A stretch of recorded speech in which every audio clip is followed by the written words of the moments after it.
Konnichiwa! We're back and we got news of a brand new game coming out on the Sega Genesis and Mega Drive.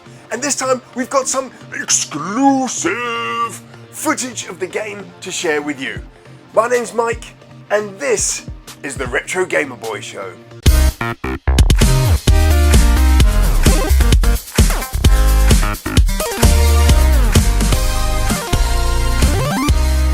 That's right, you heard correctly, another brand new game coming out for the Sega Mega Drive and the Sega Genesis. This console has so many games, brand new games in development for it. It's a testament to how amazing this machine is. Before we check out this amazing new game, I just want to let everyone know that I am live with Sega Head every single Wednesday, and we are live at the arcade playing on this old thing here. If you love your arcade gaming, then why not join us as we play for an hour and a half, some of the best arcade games ever released. There's never been a better time to be a Sega Mega Drive and Genesis fan. Not only do we have an awesome back catalogue of games to play, but there are brand new games in development for this amazing console. In fact, we've only just had the controversial Paprium drop on the console, and it's one of the best looking games on the console. Yes, there's a little bit of hardware acceleration in there, but it does some fantastic stuff. And we're back yet again with another great game to talk to you about. And like I said at the beginning, we've got exclusive footage of this game, only available at the moment on the Retro Gamer Boy Show. And the game we're going to be taking a look at today is called The Cursed Knight.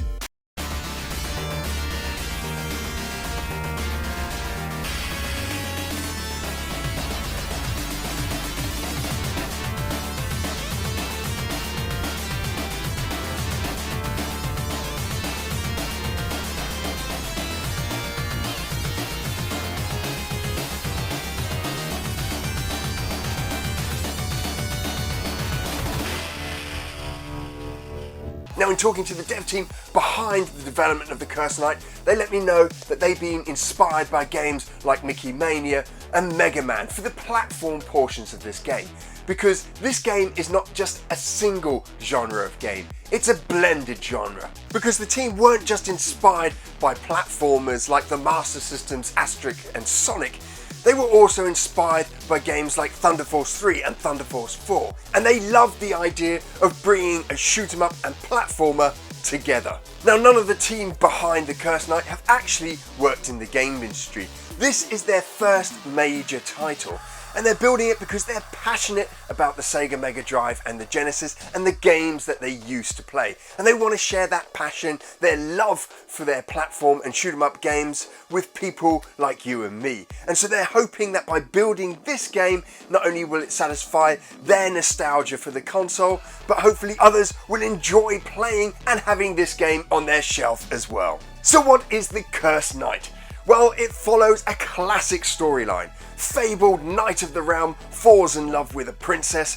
The princess is stolen by evil knight wearing a jetpack, and our hero then proceeds to give chase. And this is where the game starts.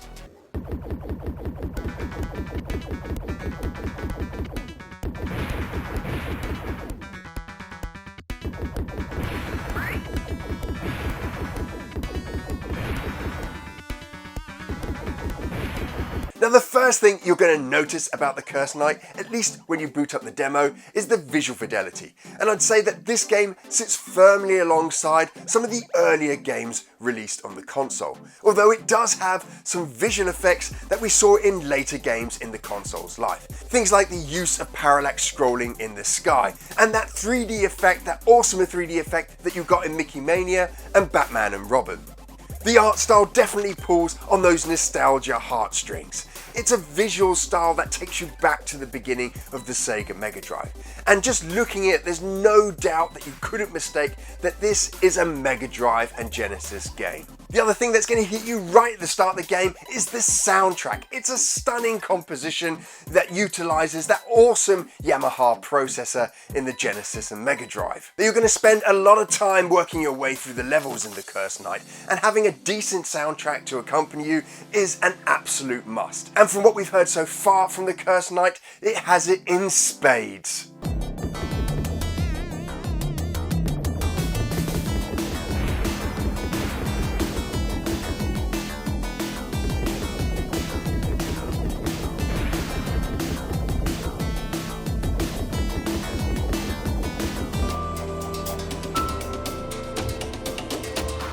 the game starts off as a side-scrolling shoot-'em-up. You're controlling, I guess, the Cursed Knight as he flies along from left to right on the screen.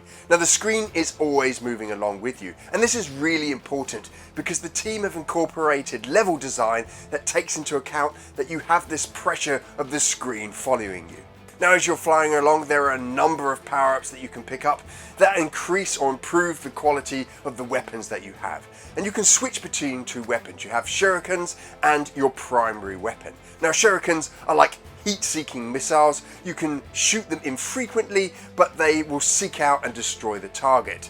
And then you have your primary weapons, and these tend to be forward-facing blasters. The enemies attack from the front, but if you miss them, then they'll come in behind you as well. And you can switch between a forward and back attack by pressing A and B, I think, and that allows you to flip from facing forward or facing backwards, so you can take out enemies even if they're behind you. There's also some really nice foreshadowing as you see larger characters come in the background of the screen and then swoop round into the front to face you for the attack. Now where this side-scrolling shoot-'em-up really comes into its own is when you have to navigate around the level, because as you're traversing this level it starts off relatively simple. Enemies coming towards you and all the screen space you could want to deal with them. But as you proceed through the levels, you start to get channels that you have to go into. And this is where some of the genius of the side-scrolling takes place, because some of these channels will be dead ends, in which case you'll die. Others will be tempting you up with a power-up, but you'll have to collect it very quickly and then get back down again. And the team plays with this a lot, putting up enemies near power-ups, desirable power-ups, at a dead end. So you have to take them out, get the power-up, then move your ship back out again before the screen comes along and pushes you into oblivion. Now once you've finished the side-scrolling shoot-'em-up portion of the game, you then enter the platforming part of it.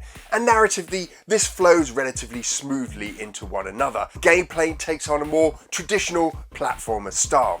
You've got jump and double jump available to you. You have your norward forward primary attack. You have your shuriken homing missile attack as well.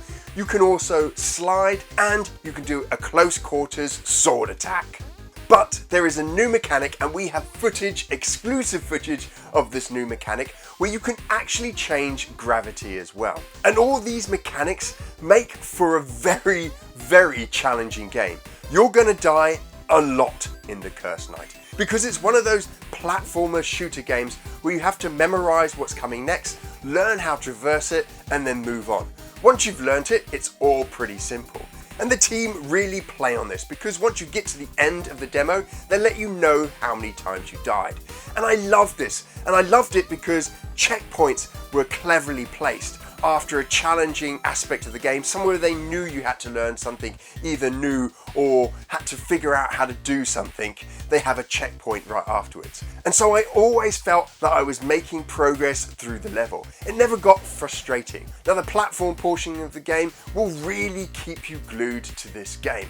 There's a ton of enemies that you've got to take out, and some of them have to be taken out in particular ways. They have to either be approached with their backs to you, or they have to be taken out from a distance. And there'll be some that are so high up that they're out of reach, and you'll have to progress through the level with this enemy attacking you all the time to the point where you're high enough to take it out. There's a ton of moving platforms in the game, and you're going to have to get your pixel perfect jumping skills out if you're going to succeed in the game. But like I said, there's always enough checkpoints that you'll get past a difficult bit and then you'll hit a checkpoint. Now one aspect of the game that I didn't get to check out was the gravity switching, but the team have given us exclusive video here at the Retro Gamer Boy of a later level in the game where they utilize this gravity switching. And you can see from some of this footage that you're really going to have your gaming skills out on display as you navigate this environment. It's definitely going to be a speedrunner's paradise, a no-death runner's game. But despite this, it will appeal to casual gamers. Now I'm not a speedrunner, I'm not a no-death run kind of gamer. I die a lot in my games. And in this game, dying is a lot of fun because you learn as you play through it. The demo is fantastic, and seeing the gravity switching, I can't wait to figure out how I'm going to get through some of these levels. I gotta say though, I'm very excited about the Cursed Knight. It was a lot of fun to play. I really enjoyed the mechanics that they've introduced and can't wait to play, like I said, that gravity mechanic they have there. It's got a very classic looking style to the game, and you have to listen to the soundtrack. Now, when is the game coming out? Well, talking to the team, they're aiming for a late 2021 release or an early 2022 release. But whenever that comes out, this game definitely is a ton of fun, and you should try out the demo. I've put a link in the description so that you can try out the Cursed Knight for yourself. I want to thank the team behind the game for reaching out to me and answering all my questions, and for sharing with us some exclusive footage of their game, The Cursed Knight.